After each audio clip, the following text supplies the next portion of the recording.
Hey everyone, Mr. Hauk here.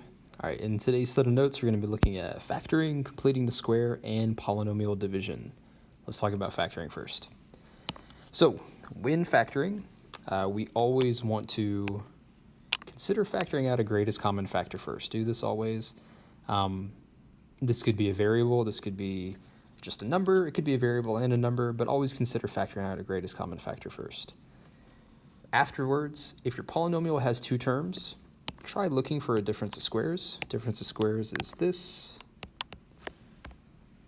a squared minus b squared factors into a plus b times a minus b.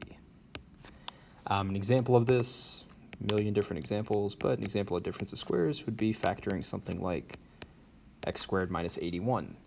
We can see that this is x squared, 81 is 9 squared, so this would factor as x plus 9 times x minus 9.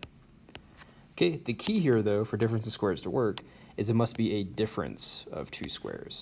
If it is a sum of squares, like this, a squared plus b squared, this will never factor, at least not with real numbers. It can factor using complex numbers with I. However, when you take AP Calculus is entirely in the real number system, and you will not deal with complex numbers at all in AP Calculus. So a squared plus b squared is never going to factor for real numbers. If your polynomial has three terms, we want to try factoring it into two terms, and those two terms are usually going to be linear factors. So let's go ahead and try some. Some of these problems will be a little bit easier, but let's try some of these out. So example 1a, factor completely. We have x squared plus 4x minus 60. So there is no GCF. I'm always going to look for GCF first. GCF, none. It is a trinomial, so this three-term polynomial. You might recognize this little X puzzle depending on how your teacher taught you how to factor in Algebra 2 or Algebra 1. But here we are multiplying the coefficient of the squared term, which is 1, times the constant value, which is negative 60, so 1 times negative 60. And then in the bottom of this little puzzle, we're going to put the coefficient of the middle term, the b term, which is 4. And the goal is we want to find two numbers right here that multiply to give you negative 60, but those same two numbers need to add together to give you positive 4. So in this example, that's going to be 10 and negative 6. 10 times negative 6 gives you negative 60. 10 plus negative 6 is going to give you positive 4. Now, because the coefficient of the squared term is a 1, we have the easier version of these factoring problems. When you have a 1 here as your coefficient of x squared, then 10 and negative 6 turn out to be the parts for your factors. We'll have x plus 10, we'll have x minus 6, and we now have our expression, our quadratic expression is now fully factored. Okay. Part B, 2x squared plus 2x. So GCF, greatest common factor. We can factor out a 2x. That is the greatest term that both of those, or that's the greatest factor that both those terms have in common. So factor out the 2x, and we would simply get x plus 1. Okay. Notice that neither of these factors can be further factored. X plus 1 is fully simplified. 2x is fully simplified, and we're done. All right. Part C. Again, look for greatest common factor. I don't see anything that all three terms share in common. 3 would work, but 14 is not divisible by 3. They don't all have an x in common, so we can't factor out the variable. So no greatest common factor. Now with this being a trinomial, let's go and set up our little x puzzle. 3 times negative 24 gives us negative 72. Middle term of 14 in the denominator, or not denominator, but bottom of this little puzzle. And again, we're looking for two numbers that multiply to negative 72, but add up to 14. And you might have to play around with this one a little bit, but the numbers come out to be 18 and negative 4. 18 times negative 4 gives you negative 72. 18 plus negative 4 gives you 14. Now, in part A, we get the easier version of these problems because the coefficient of x squared was a 1. In part C, we are not so lucky. This is a 3x squared. So I'm going to show you how we factor this using grouping. It's called factoring by grouping. And what we do is the middle term is going to split into these two numbers that we just found in this little puzzle. So we're going to keep the 3x squared. The 14x is going to split into 8x minus 4x. And we're going to keep the negative 24. Okay? We call it factor by grouping because now what we're going to do is we're going to imagine separating these four terms into 2 and 2. So if I look only at these two terms on the left, 3x squared and 18x, I can see that I can factor out a 3x. If I factor out 3x, I'm going to get 3x times x plus 6. For these two terms on the right, I can factor out a negative 4. If that first term, by the way, is negative, you're always going to take out a negative, but I can factor out the 4 with it as well. And this will give me x plus 6. Okay? And of course, you can always re-multiply to check your work. You're going to get that if you re-multiply the negative 4. Same deal here with the 3x. Distribute the 3x, you'll get 3x squared plus 18x. Okay? Now notice my x plus 6 and this x plus 6, we have that common factor there. If we factor that out, we'll have x plus 6, and then the remaining terms on the outside form your other factor, 3x minus 4. All right, and that's called factor by grouping. So we have fully factored into x plus 6 times 3x minus 4. All right, in our last factoring example, 4x squared minus 100. Again, always look for GCF first. We can factor out a 4. All right, if I factor out 4, I get x squared minus 25. And notice we are not done factoring. This x squared minus 25 is a difference of squares. Difference of squares. Okay, this is x squared, this is 5 squared. So this will further factor as 4 times x plus 5 times x minus 5. And we can no further factor that. Okay, so those are just some examples of factoring. Now let's move on to completing the square. Now, completing the square can be used for a number of different things. We used it this year for conics when we were going and writing our conics like circles, ellipses, and hyperbolas into standard form. You've used completing the square in the past in algebra to solve quadratic equations, but to me, the most important or the most used aspect of completing the square, especially for AP calculus, is to just simply to be able to use it to rewrite quadratics into what we call vertex form. Okay, this is going to make certain things in AP calculus a little bit easier. Certain integrals that you'll be taking will be easier because of this. So we are really using completing the square just to simply rewrite your quadratics in vertex form. So here's the process. It's very simple, especially since we've done this so much with conics. When you are completing the square to rewrite in vertex form, take your quadratic part here, that's x squared plus 10x minus 24, and set that equal to 0. Okay, go ahead and kick the constant over to the right side. All right, so now we have x squared plus 10x equals 24. And now we're going to ask ourselves, what number could I add in right here that will complete the square, that will allow this left side to become a perfect square trinomial? And the way that we would always do that is we would look at this middle term here, look at the coefficient 10, we would cut it in half, which would give you a 5, and we would square that, which would give us a 25. So if we add in a 25 here, that's going to complete the square, and that's going to allow us to factor the left side. However, we can't just magically put in a plus 25. We have to balance our equation and add 25 over to this side as well. So now our left side is going to factor as x plus 5 squared, and the right side, 24 plus 25, will be 49. Okay? At this point, what we would now want to do, we're almost done. We want to bring our constant back over to the left side. x plus 5 squared minus 49. And instead of setting it equal to 0, we just set it equal to y. All right, so now we have y equals x plus 5 squared minus 49. And this is the vertex form of this quadratic right here. These both are equivalent to each other. They're just written in different forms. All right, let's try another one, but this one a little bit more difficult. So same deal, take your quadratic expression, set it equal to 0, kick your constant to the right side. All right, for this one though, notice that we have a 6 as the coefficient of x squared. You always want that to be a 1. So I'm going to factor out the 6. It's going to give me x squared plus 2x, all right, equals 31.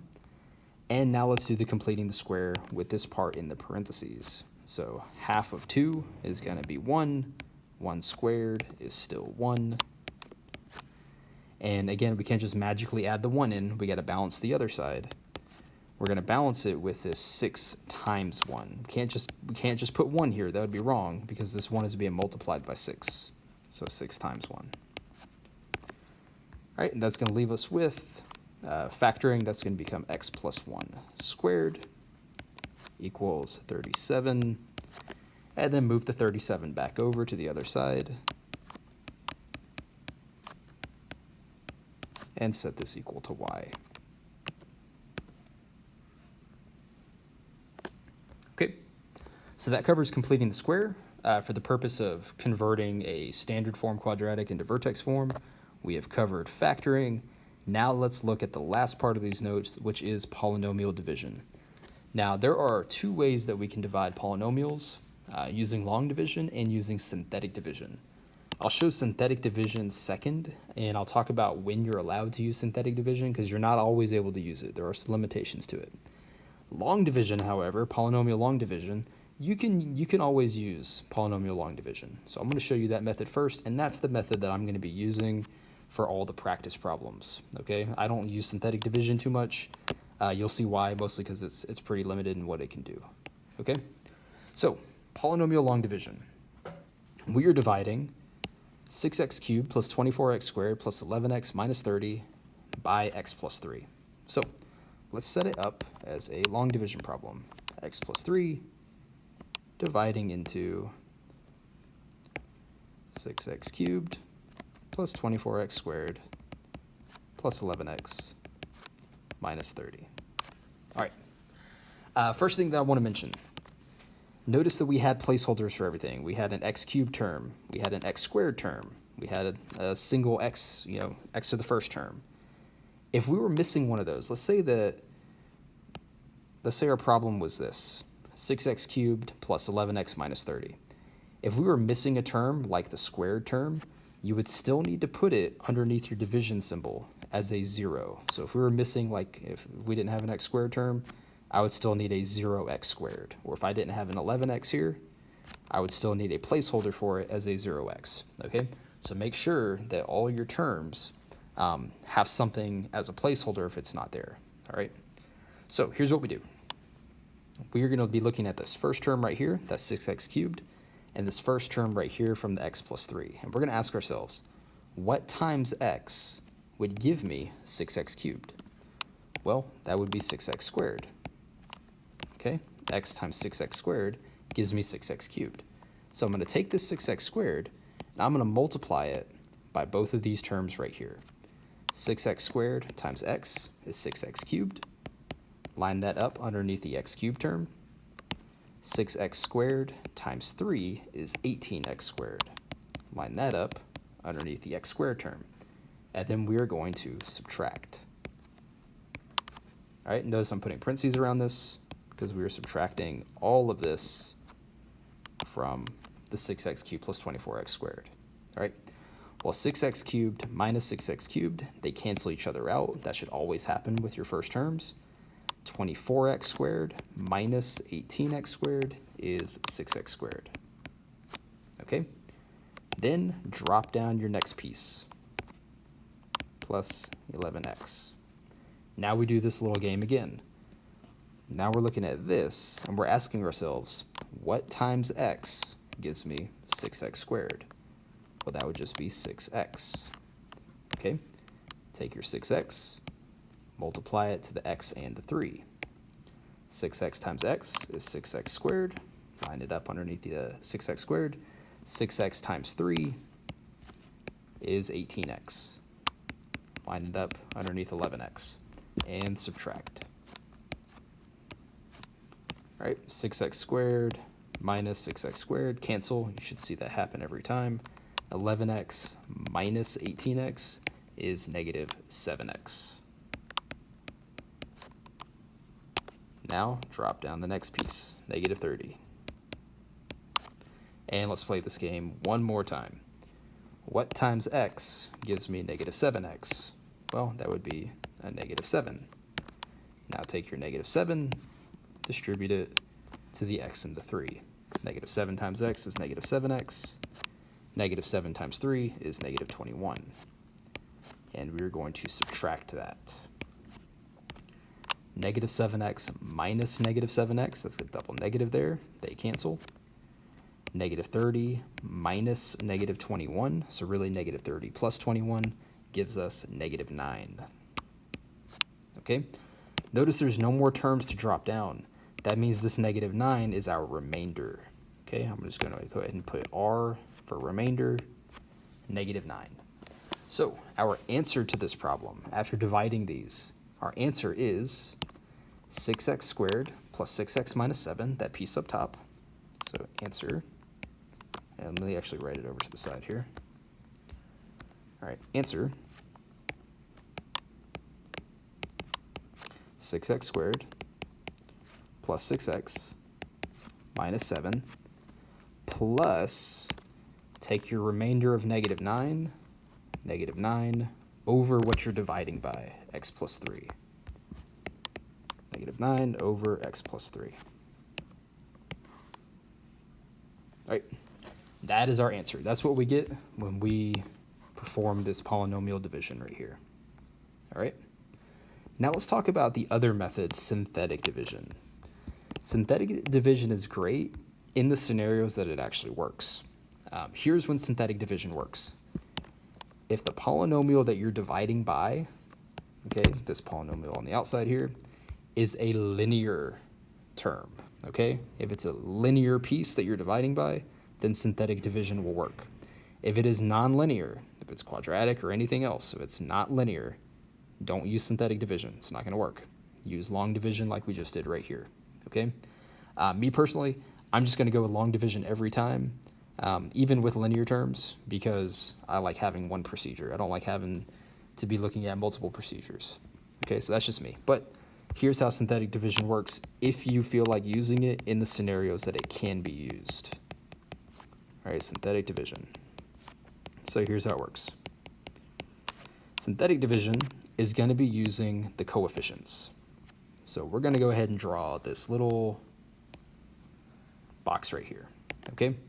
And we're going to take all these coefficients, the 6, the 24, the 11, and the constant negative 30, just line them up in order. 6, 24, 11, negative 30. Okay? Then what we're going to do, the term that we're dividing by, that x plus 3, if you were to set that equal to 0 and solve, you would get that x equals negative 3. Okay? That you're going to put right here. Negative 3. All right, so what we're going to do now, the very first term inside this little box, this 6 right here, we're going to drop that term down. We're going to drop down the 6 right here. And then we're going to take this negative 3, and we're going to multiply it to the 6. Negative 3 times 6 gives you negative 18. So that goes right there. Now, we're going to simply add these two together. 24 plus negative 18 is positive 6. Okay, same deal now. Take the negative 3 here, multiply it by the 6. We're going to get negative 18 again. Add these two together, 11 plus negative 18, we're going to get negative 7.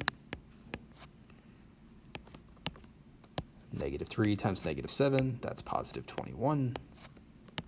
add these together, negative 30 plus 21, that's negative 9. And this one, the very last one, is always your remainder. So the way that we interpret this is we say 6x squared plus 6x minus 7 with a remainder of negative 9 over what we were dividing by. So essentially, all these pieces are giving you your coefficients, your constant, and your remainder. Okay? But again, and I want to stress this, I'm going to write it. Synthetic division only works when dividing a linear factor.